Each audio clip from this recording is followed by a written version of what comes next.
Silakan Ibu, silakan Ibu. Baik Ibu, perkenalkan saya Bidan Octavia, bidan yang bertugas jaga pada pagi hari ini. Ada yang bisa saya bantu Ibu?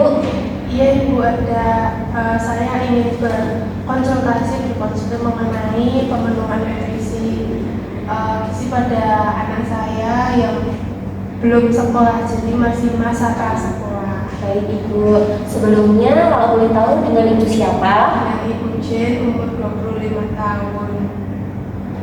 Baik Ibu Jen, di sini sebelumnya saya mau kontak waktu terlebih dahulu. Apakah Ibu bersedia? Nanti saya akan memberikan konseling kurang lebih selama 5-10 menit. Ya, bersedia Ibu. Baik Ibu, sebelum dilakukan konseling, nanti Ibu bisa menandatangani form konsul di sini ya Bu ya.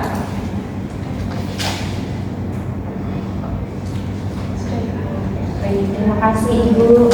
Nah, Ibu jangan khawatir, saya akan menjaga privasi Ibu. Sebelum dilanjutkan untuk konseling, apakah Ibu sudah siap? Siap Ibu. Baik Ibu, langsung saja. Di sini sebelumnya apakah Ibu sudah tahu menahu tentang pemenuhan nutrisi pada anak prasekolah? Sudah, tapi belum semua tahu, jadi cuma basic dasarnya aja. Baik Ibu, di sini saya akan menjelaskan ya.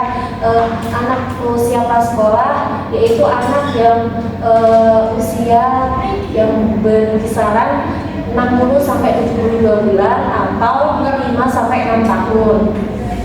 Nah, di mana di umur yang segini itu anak rentan banyak mendapatkan penyakit. Jadi Ibu harus menjaga kesehatan anak tersebut dari pola hidup, pola makan maupun aktivitas lainnya. Dari pola makan sendiri atau pemenuhan nutrisi, Ibu biasanya dalam satu hari itu Ibu memberikan makanan atau asupan nutrisi pada anak berapa kali Ibu? Kalau makan ya 3 kali Ibu, jadi pagi, siang, dan malam.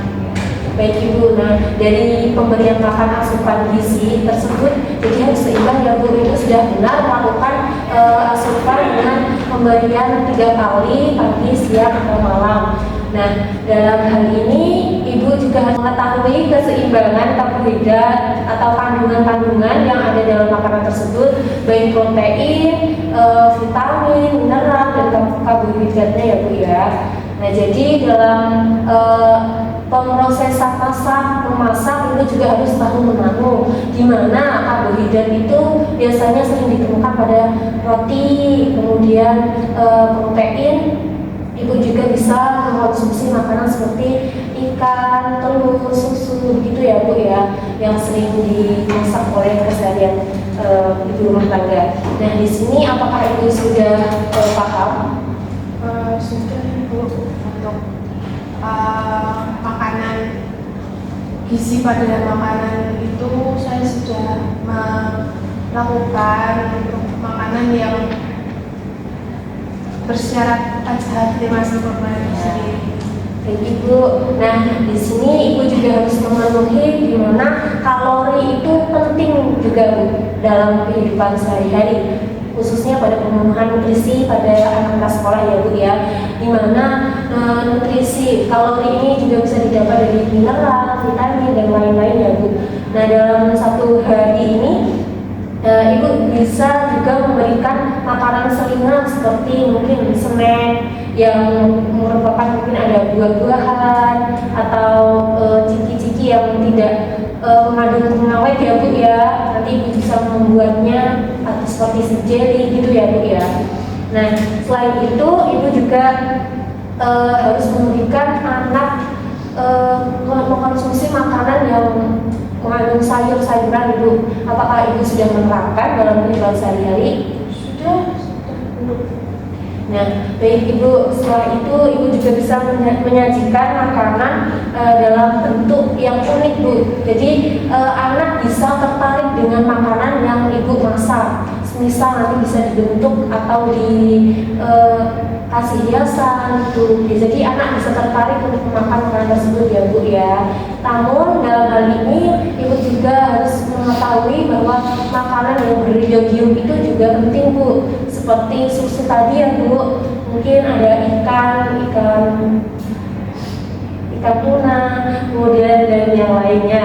Nah, di sini ibu juga tidak boleh memaksakan anak untuk makanan yang dia tidak suka ibu. Jadi makanan yang tidak suka dan makanan yang berpengawet banyak itu tidak boleh ya Bu, karena itu dapat merusak kesehatan anak, merusak jaringan pencernaan juga, gitu Bu. Dalam hal ini ibu juga bisa memberikan konsumsi makanan terhadap anak yang mengandung vitamin D, kemudian vitamin C, kemudian protein dan yang lainnya. Gitu Ibu. Sampai ini adakah yang mau ditanyakan Ibu? Tidak ada Bu. Tidak ada ya Bu ya.